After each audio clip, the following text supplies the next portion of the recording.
You have 47 hours to vacate this property, or we're changing the locks. That's what two strangers in cheap suits told me when they appeared on my doorstep, insisting I owed $48,000 in HOA fines for violations I'd never committed. The woman leading them shoved fake legal papers in my face while her two sidekicks blocked my driveway with their black SUV.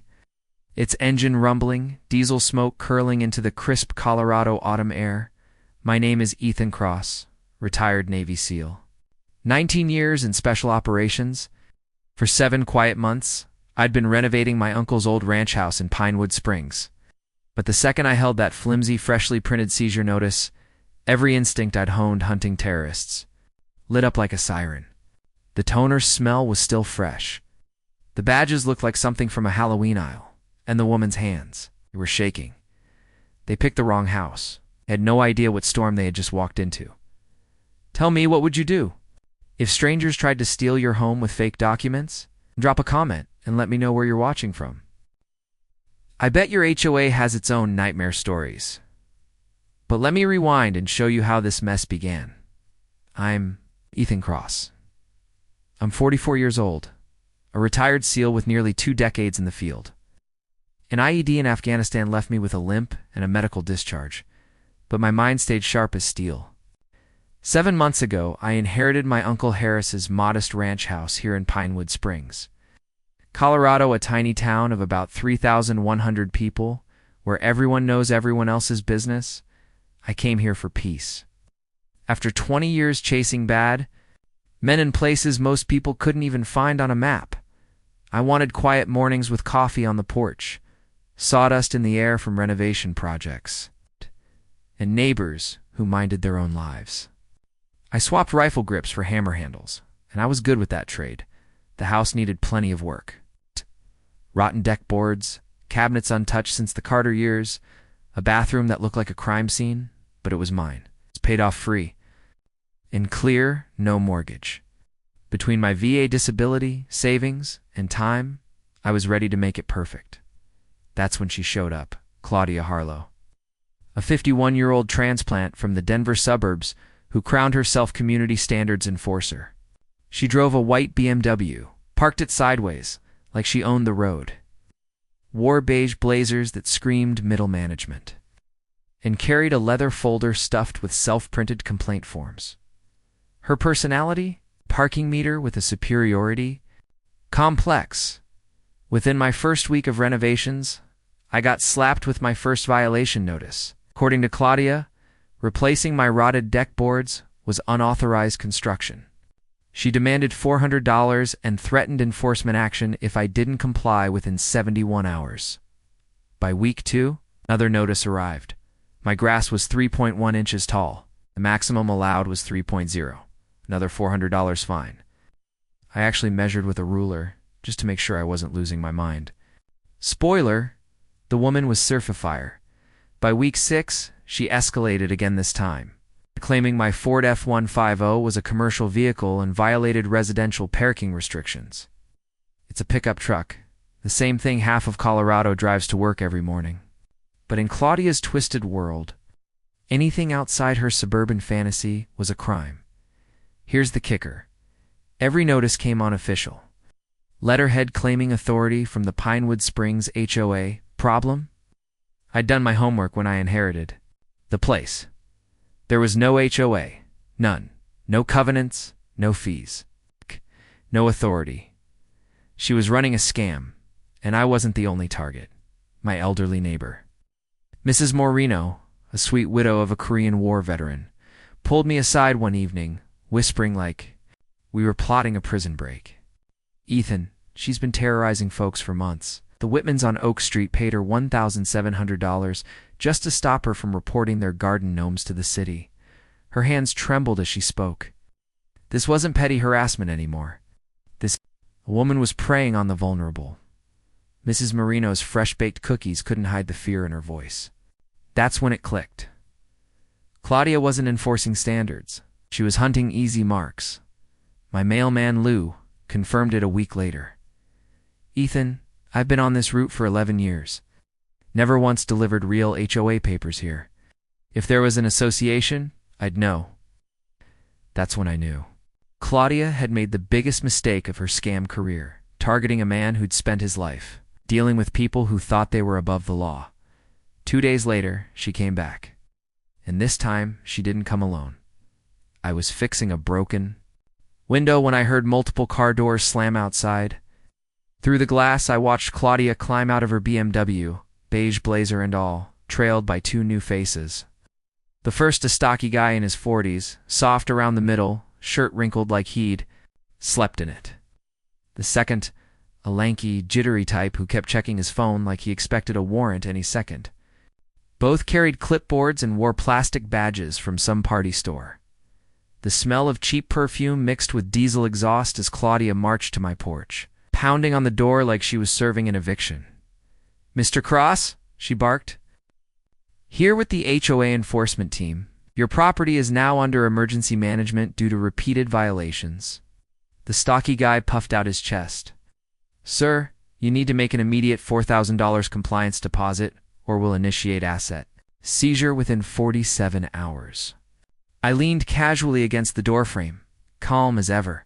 Afghanistan had taught me, keep cool and people show their cracks. "Asset seizure?" I said. "Sounds serious. Which court issued that order?" The lanky one stuttered, paper shaking. In his hands? Well, not exactly a court order.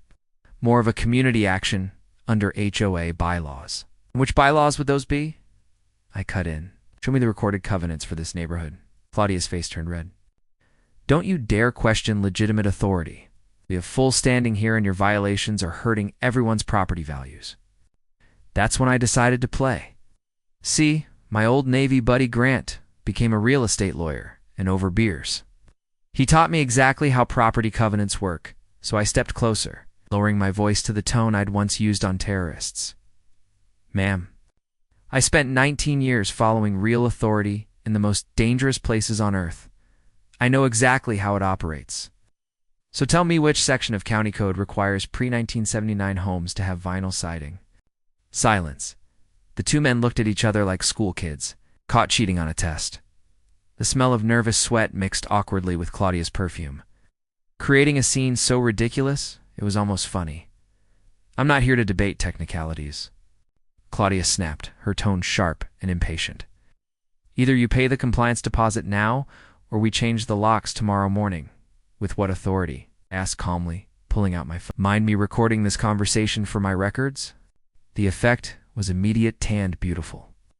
Victor stumbled backward, nearly tripping over himself. Carl's clipboard trembled in his hands like a leaf in a storm. Only Claudia pressed forward, clinging to her scam with the desperation of someone watching their entire scheme fall apart. "You can't record us without permission. That's illegal," she barked. I smiled. The same smile I'd worn when cornering insurgents who thought they were smarter than U.S. Special Forces, actually. "Ma'am, Colorado is a one-party consent state. I can record any conversation I'm part of."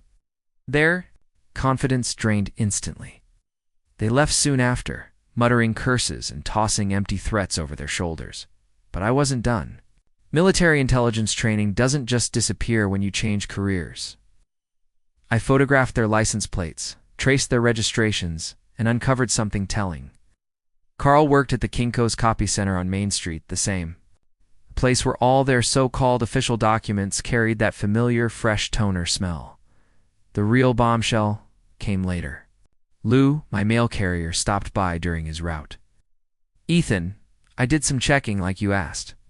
Turns out Carl's been sneaking into the copy shop after hours for months, using the machines when his boss isn't around. Pays cash every time." Mrs. Marino's revelation over coffee sealed the deal. Our kitchen smelled of cinnamon and old wood polish, but her words were pure gold. That horrible woman tried the same scam on 2 other houses. The Carsons were so scared they moved last month. I also saw her collecting money from Mr. Briggs. She stuffed it straight into her personal receipt. Ow. No paperwork, just cash. When it hit me, Claudia Harlow had made the classic mistake every criminal eventually makes. She got greedy, sloppy. 2 weeks later, she decided to play her big move. I was installing new kitchen countertops when I heard a commotion outside. Not fear, but recognition tightened my chest. Someone was trying to impersonate law enforcement, and they were doing it badly. Through the window, I saw a patrol car pull up behind Claudia's BMW, except something was off. The paint looked too fresh. The light bar sat crooked. And when the deputy stepped out, it was laughable, Carl. He was stuffed into a cheap costume version of a sheriff's uniform. The polyester strained against his gut. The badge sat crooked. And worst of all, he wore brown loafers instead of black duty boots. No real cop would be caught dead in that. Claudia strutted toward my door with Carl following like a nervous lapdog. She shoved an official-looking paper at me, its ink still smelling fresh. "Mr. Cross, this is Deputy Richardson from the County Sheriff's Department. We have a court order for your immediate eviction." Carl puffed out his chest and tried to lower his voice. "Sir, vacate the premises within 24 hours or face arrest for contempt of court." I opened the door wider, studying them with quiet amusement. "In Iraq," said evenly, "I learned to spot fake documents and impersonators from 50 yards away. You two aren't even close." I looked Carl dead in the eye. "Deputy Richardson, could I see your badge number and official department ID?" His face drained of color beneath those cheap sunglasses. "Well, not necessary." I cut him off. "Every law enforcement officer in Colorado carries ID. Mind if I verify?" "Your employment with the sheriff's office." The silence stretched, awkward and heavy. Sweat darkened Carl's fake uniform, and Claudia's left eye twitched uncontrollably. The entire charade was collapsing in real time. But she wasn't done. That evening, Claudia staged her next move. She rented the community room at the local library. It's calling it a community standards hearing. About 15 neighbors showed up, most looking confused. Claudia stood at a makeshift podium under flickering fluorescent lights, wearing her most official blazer, the kind that made her look like a funeral director with control issues. "This man," she declared, pointing at me with dramatic flair, "has repeatedly violated neighborhood covenants. He refuses to cut his grass, operates unpermitted construction, and parks commercial vehicles in residential areas." I raised my hand calmly. "Ma'am, could you show us these neighborhoods? Covenants?" "I'd love to see the recorded documents," her face flushed. "These matters don't require, actually," I interrupted. "They do. Colorado law requires all HOA rules to be legally recorded with property deeds. I checked with the county clerk this afternoon. No covenants exist for our neighborhood." The room fell silent. Old Mr. Briggs, who'd paid Claudia $2,200 in mailbox violation fines, suddenly looked like a man struck awake. "You mean I didn't have to pay those fines?" That's when the dam broke. Mrs. Henderson shot too, her feet, her voice trembling with fury. "She made us pay $1,700 for our garden," Noam said. "They broke the height rules." Then young Maria from Oak Street spoke up. $1,500 for the wrong color mailbox. The room exploded in anger as neighbors realized we'd all been systematically robbed by a woman. In a bargain bin blazer, but Claudia wasn't done. She tried to pull control back by dragging Carl into the room, still wearing his ridiculous fake deputy uniform. "Deputy Richardson will explain the legal consequences of ignoring community standards," she announced, her voice trembling with desperation. I just smiled, pulling out my phone. "Actually, I called the real sheriff's department this afternoon. Deputy Martinez should be here any minute. I'm sure he'll enjoy meeting your Deputy Richardson." Carl's face went pale as hospital sheets. He stammered something about a family emergency before bolting for the door, his cheap badge rattling like loose change as he ran. 5 minutes later, the real Deputy Martinez walked. Sharp uniform, calm authority, the kind of presence you can't fake. He scanned the room, looked at me and nodded. "Mr. Cross, you're the Navy SEAL who reported the impersonation." The taste of victory was sweeter than Mrs. Marino's homemade cookies, but humiliation only made Claudia more reckless. She broke the first rule of battle. When you're losing, don't double down on stupid 2 days later. I was welding a new porch railing when Deputy Martinez pulled up, looking uncomfortable. The smell of hot metal mixed with his cologne as his boots crunched on my gravel driveway. "Ethan," he said, "I hate to bother you, but we got a complaint." He flipped open his notepad. "Claudia Harlow claims you threatened her with violence. She's asking for a restraining order." I set down my torch, pulling off my mask as the cool October air hit my face. What exactly did I supposedly threaten? Read the report, clearly embarrassed. She says you used your military background to intimidate her. Claimed you talked about hunting people like her, implied you had weapons training that made you dangerous. He sighed. Look, Ethan, I served 2 tours in Afghanistan. I know the difference between a threat and a statement of fact, but I have to check every complaint. That afternoon, I stood in Judge Patricia Coleman's courtroom. Claudia had turned the place into her stage, dressed in all black, tissues in hand, pretending to weep for effect. Your Honor, she sobbed. This man suffers from combat trauma. He bragged about hunting terrorists and implied he could make me disappear.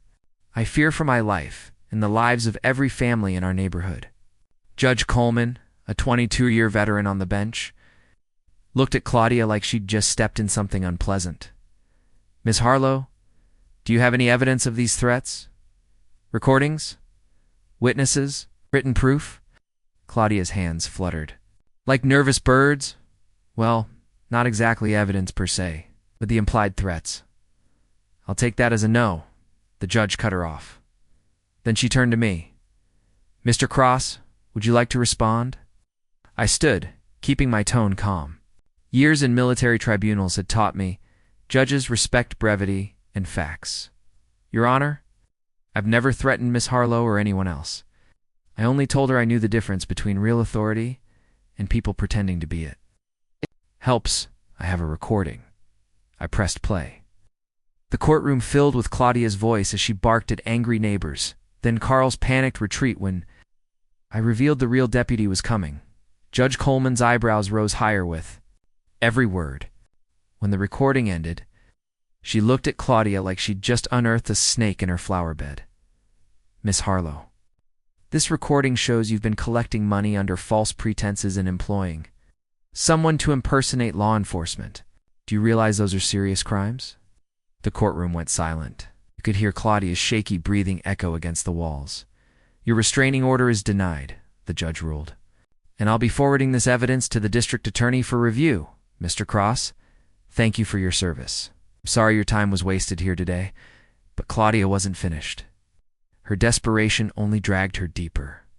While I was in court, she'd recruited 2 new accomplices, guys who looked like they'd been plucked off Craigslist's criminals for hire page.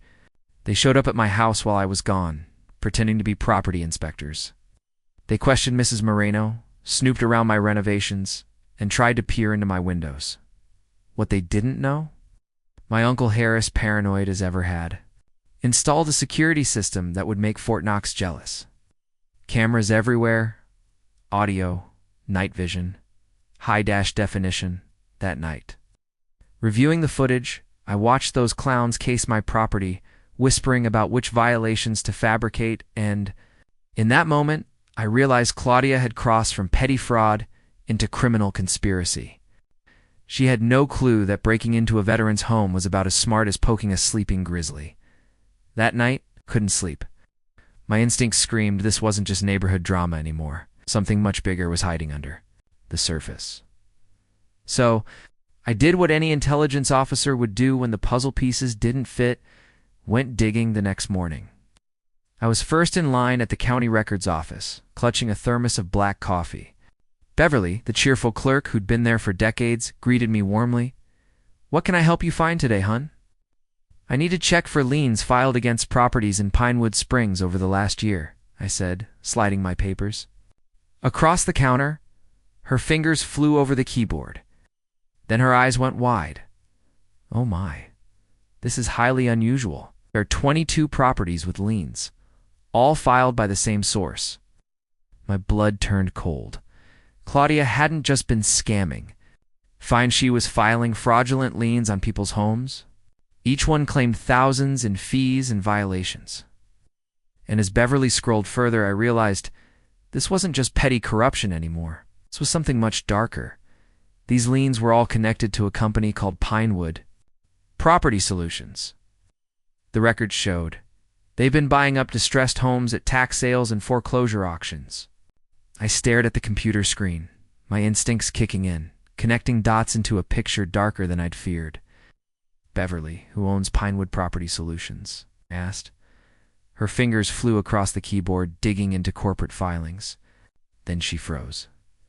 There it is, she whispered. Claudia Harlow. But not under her married name. She'd used her maiden name, Claudia Steele.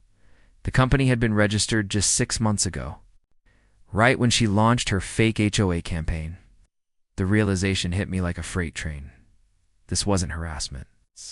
It wasn't petty power games. This was calculated. Claudia had been systematically targeting struggling homeowners, filing fraudulent liens to cloud their property titles, and then swooping in to buy their homes for pennies on the dollar. Beverly, how many homes has Pinewood actually acquired? I asked. Her face went pale as she scrolled through the records. 2 so far. The Miller property on Oak Street sold last month for $28,000. Market value was $260,000. My fists clenched. The Carsons Ann, elderly couple Mrs. Marino had told me about, hadn't just moved away. They'd been forced out. Their home stolen because Claudia's fake liens made it impossible to sell or refinance. There's more, Beverly continued, her voice dropping. These lien filings list a co-signer at Riverside Title Company, a man named Marcus Webb. He's been rubber stamping fraudulent documents without verification. Puzzle pieces clicked into place. Claudia wasn't a nosy neighbor drunk on authority. She was running a sophisticated real estate fraud operation, stealing homes and equity from vulnerable families. The fake HOA was just a cover for something far bigger. I thanked Beverly, then stepped outside into the crisp morning air. My mind shifted into tactical mode. This wasn't a job for local law enforcement anymore. This was organized crime, interstate fraud, conspiracy, theft on a massive scale. It was time to call in old friends. That evening, I sat in my kitchen, coffee strong in my mug, secure phone in hand. My first call went to Sarah Machilla, former Naval Intelligence Officer turned FBI financial crimes expert. We'd served together overseas. Ethan Cross, you old warrior, she said as the line crackled. What trouble have you found this? Time. I laid it all out. Claudia's fraud, the fake liens, stolen homes. Sarah's tone turned sharp and professional. Mail fraud, wire fraud, conspiracy, organized crime, she summarized. And if she crossed state lines or used the internet federal jurisdiction, Ethan, this is a RICO case waiting to happen. Send me everything. Next, I called Tom Rodriguez, an investigative journalist and fellow veteran. He thrived on exposing corruption in places criminals thought were too small to notice.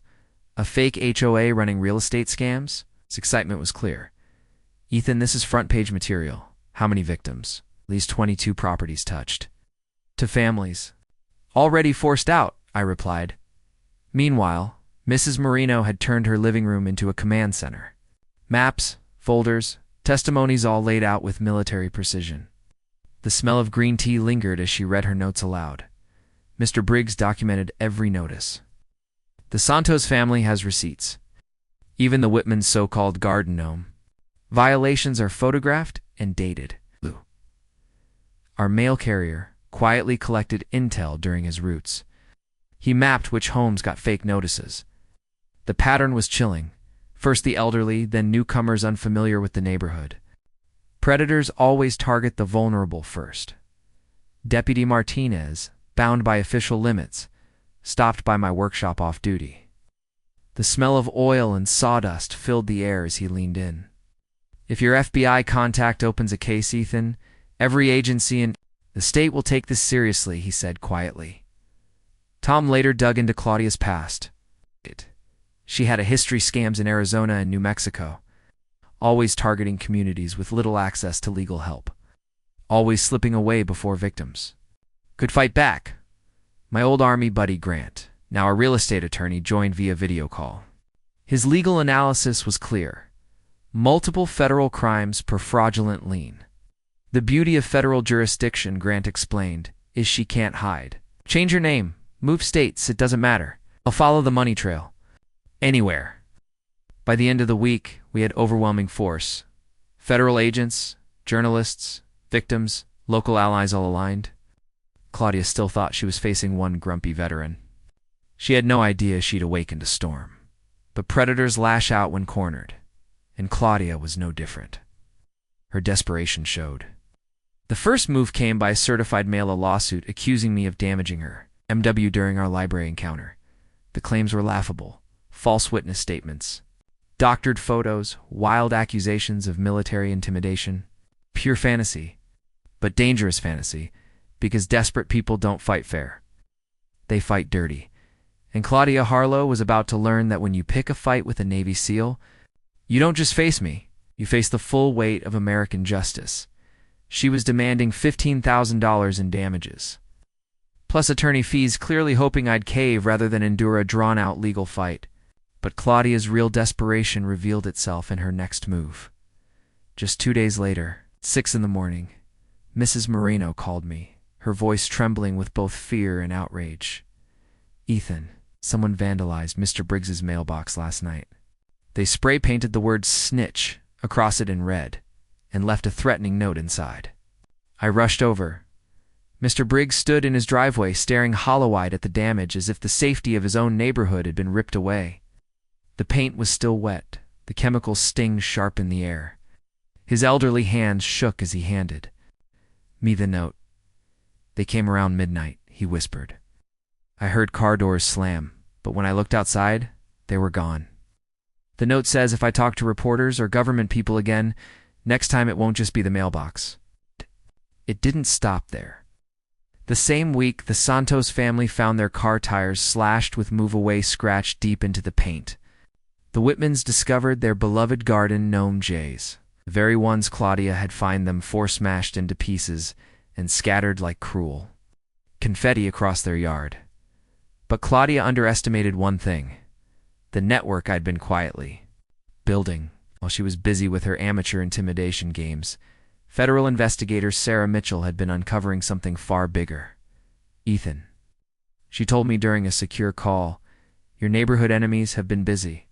We intercepted communications linking Claudia and her Denver associates to mortgage scams, identity theft rings, and real estate fraud across 2 states." Claudia's panic bled through those intercepted calls. She was pushing her partners, too. Speed up their plans, criminal speak, for grabbing whatever money they could before disappearing. Meanwhile, journalist Tom Rodriguez's reporting was spreading like wildfire. What began as a small-town fraud piece in the Denver Post had gone viral. With victims from Arizona, New Mexico, and Utah stepping forward. "This isn't just a neighborhood scandal anymore," Tom told me over coffee at the local diner, the smell of bacon grease and fresh brew thick in the air. "The FBI's Organized Crime Task Force is officially involved. Oh. This just became a federal case." And Claudia only made things worse for herself. Deputy Martinez called me one Thursday night, his voice hard with anger. "Ethan, I need to report an attempted bribery. Claudia Harlow offered me $10,000 today to lose some paperwork and forget about her activities." He had the whole thing recorded, Claudia's voice, crystal clear, offering cash in exchange for obstruction of justice. Just like that. She'd added federal bribery charges to her growing list. That evening, I sat on my porch as the neighborhood settled into its nightly rhythm. The smell of barbecue wafted through the cool air, mixing with the soft fragrance of Mrs. Moreno's jasmine tea drifting from her kitchen window. Tomorrow, the FBI team would arrive for formal interviews. Tom's next story was scheduled for the weekend. And Claudia, who thought she could terrorize decent people without consequence, was about to learn that justice moves slow. It hits harder than a freight train. By Friday morning, she was unraveling completely. I was installing cabinet hardware when my doorbell rang fast, desperate. Through the peephole, I saw her standing alone. No allies, no fake deputies. Just a woman watching her empire collapse. She ditched her beige blazer for a sleek designer suit that practically screamed fleeing the country. Her hands trembled as she clutched a manila envelope, the heavy scent of perfume failing to hide the panic rolling off her. "Mr. Cross," she began, her voice sticky sweet, "I think we got off on the wrong foot. I'd like to make this right." I leaned on the doorframe, silent. Letting her dig her own grave, she pulled out the envelope and revealed a thick stack of $100 bills, $10,000 in cash. "No strings attached," she said. "Just a neighborly gesture. so we can let bygones be bygones. I started recording on my phone. So, you're offering me $10,000 to drop criminal complaints against you? The blood drained from her face. That's not what I meant. I never said criminal complaints. Ma'am, I interrupted, attempted bribery is a federal crime, especially when it's aimed at blocking an active FBI investigation. She stumbled backward, dropping the cash. Bills scattered across my porch like confetti at the world's most expensive illegal party. Without another word, she fled to her car and sped away, leaving behind all the proof the FBI could ever need. But Claudia wasn't finished. That afternoon, my phone lit up with calls from worried neighbors. Someone had launched a smear campaign against me. Online fake veteran accounts, doctored photos of me in military gear, fabricated quotes claiming I was dangerous and armed. Within hours, those lies spread across social media, painting me as an unstable threat. Mrs. Moreno showed up that evening, red-faced with anger, a plate of cookies in her hands. Ethan, this is outrageous. 80. Anyone who knows you would see through this nonsense. Her cookies smelled like home, but the lies burned deeper than any smear. Claudia had crossed every line, wasting my military service, poisoning the trust of my neighbors, but her arrogance betrayed her.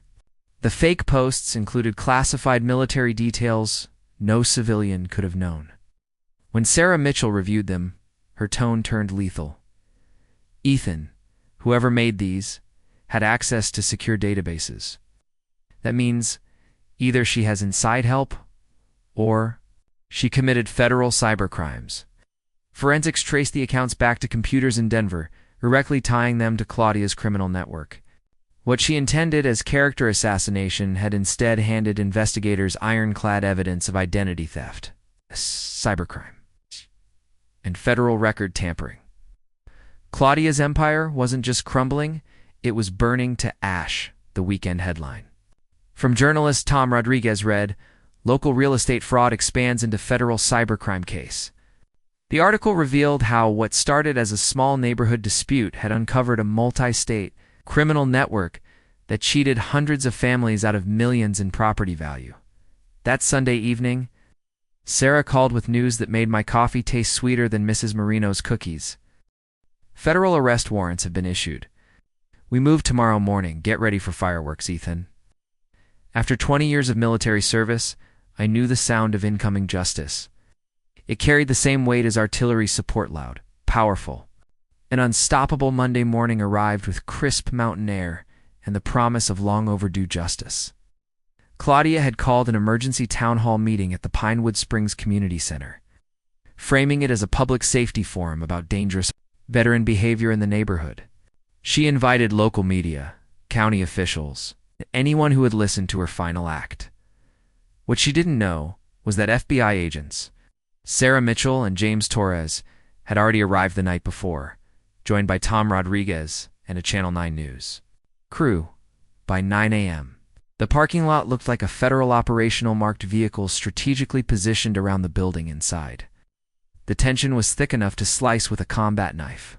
Claudia stood at the podium, flanked by Carl and two new muscle-bound recruits who looked like they'd stepped out of a catalog for hired thugs.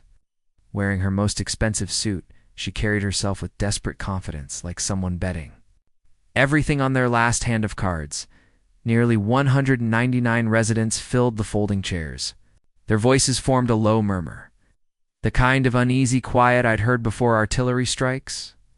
Mrs. Marino sat front row, her posture calm, but her eyes sharp as laser sights. Lou stationed himself near the back exit while Deputy Martinez stood at the side wall in full uniform, giving the room an air of official authority. Claudia started her performance like a prosecutor presenting evidence. She even had a slideshow photos of my house, close-ups of my truck, and staged recreations. Of our encounters, the room smelled of nervous sweat, cheap cologne, and burnt coffee.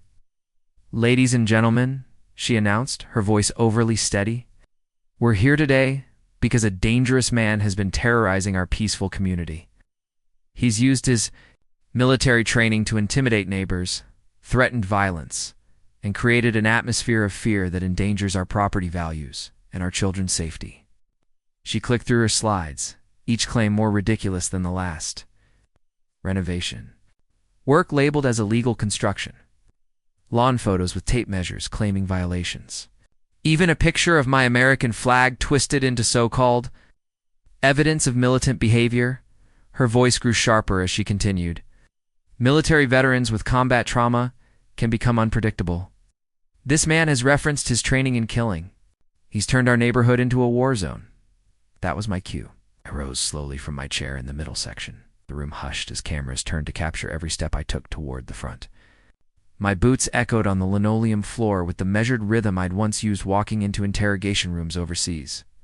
"Ma'am," began, my tone calm but steady. "Thank you for gathering us here today. You're absolutely right.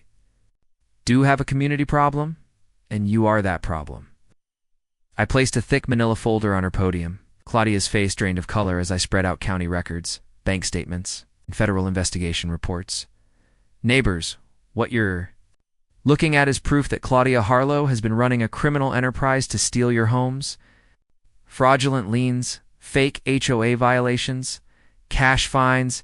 She's already forced the families out and collected over $199,000. Gasps spread through the crowd. I displayed more bank transfers, shell company documents, fraudulent property filings. "She's filed 23 false liens against your homes," I said firmly. "She partnered with corrupt title company employees to cloud ownership so you couldn't sell or refinance." Oh. That's when Sarah Mitchell rose from the back, her FBI badge gleaming in the fluorescent light. "Federal Bureau of Investigation," she announced. "We have arrest warrants for Claudia Harlow, Richard Harlow, and Marcus Webb charged with mail fraud, wire fraud, conspiracy, bribery, and racketeering." What happened next unfolded like a perfectly timed operation. Federal agents emerged from every corner, handcuffs ready. Claudia's hired muscle vanished into the crowd like mist under sunlight. She was left standing alone, her false authority stripped away. "You have the right to remain silent," Agent Torres said, as the cuffs clicked around her wrists. That sound echoed through the room like a gavel slamming down on her criminal career. The community erupted in applause. 5 straight minutes of relief, joy, and justice. 6 months later, I sat on my finished front porch, sipping coffee as the sun rose over the Rockies. The air smelled of fresh pine from my new deck boards, mixed with Mrs. Moreno's homemade pastries drifting from her kitchen. Children's laughter filled yards that had once been silent in fear. Claudia Harlow was now serving for years in federal prison after pleading guilty to 17 felony charges. For the first time in years, the neighborhood felt truly free. The judge showed little patience for her excuses, especially when she tried to blame everything on simple misunderstandings in community involvement. Her claim that she was only protecting property values backfired, earning her an extra 6 months for lying under oath. Her accomplices didn't escape either. Sentences ranged from 18 months to 3 years. Carl looked like a balloon with the air, let out when shackles clicked around his wrists. Marcus Webb, the crooked title officer, lost his license for good and now faces state charges. Even the out-of-town muscle she'd hired turned on her, leading investigators to uncover a multi-state racketeering case that still makes headlines. The financial recovery was bigger than anyone expected. Thanks to federal forfeiture laws, everything Claudia owned was seized: her BMW, luxury condo, jewelry, even that leather portfolio she guarded like treasure. More than $340,000 was returned to victims, with interest. Families actually came out ahead compared to before the scam. The Whitmans even got compensation for their destroyed garden gnomes and, through a gnome liberation party, the whole neighborhood still laughs about. Most importantly, the Miller family got their house back. Watching them move home, their grandchildren playing in the yard again, was the reminder I needed of why some fights are worth every sacrifice. But the real victory was what grew out of the ashes of her scheme. Mrs. Moreno's weekly coffee gatherings turned into the Pinewood Springs Neighborhood Defense Network, a permanent watch group that protects residents from scams. Lou's underground intel web became an official alert system, with encrypted messaging and check-ins for elderly neighbors. The recovered money created the Pinewood Springs Community Defense Fund, which now offers free legal consultations and sponsors our annual Unity Festival. Last month's festival brought in over 800 people, food trucks, live music, and booths teaching families about their rights, all inside the very community center where Claudia once staged her final act. Deputy Martinez was promoted to detective, now training officers statewide on spotting property fraud, helping uncover scams in a dozen towns. My own kitchen table became a drop-in spot for veterans facing civilian legal problems. Sarah Mitchell connected me with advocacy groups. I found new purpose-protecting fellow service members from predators who target them after service. The case even sparked reform. Lawmakers passed the Harlow Act, requiring stricter proof for liens and HOA claims. And Tom Rodriguez's Pulitzer-nominated series turned our small-town fight into national awareness, showing just how widespread these schemes are. Now, on quiet evenings, my phone still rings. Veterans from across the country reach out with their own battles against neighborhood bullies and scammers. Just last week, a Marine from Texas called about fake contractors. Next month, I'm helping an Army veteran in Arizona dealing with fraudulent code enforcement. Mrs. Moreno still brings cookies every week, along with updates on her volunteer work teaching others how to spot fraud. Knowledge defeats bullies. Better than any weapon, she reminds me, settling into her favorite chair. And she's right. Sound of children laughing freely, neighbors helping each other. And justice delivered its proof that sometimes the most important victories happen right in your own backyard. So tell me, what's the worst HOA or neighborhood bully story you've ever faced? Share it in the comments, because you'd be surprised how common these battles are. And don't forget, subscribe to HOA Stories and hit that notification bell. Next week, I'll share how a retired teacher uncovered a fake charity that stole $199,000 from hurricane victims and the FBI. Sting that brought it all crashing down. That's all for today's HOA madness. Seeing justice served made your day. Hit that like button, drop a comment, and stick around because more outrageous neighborhood showdowns are just around the corner.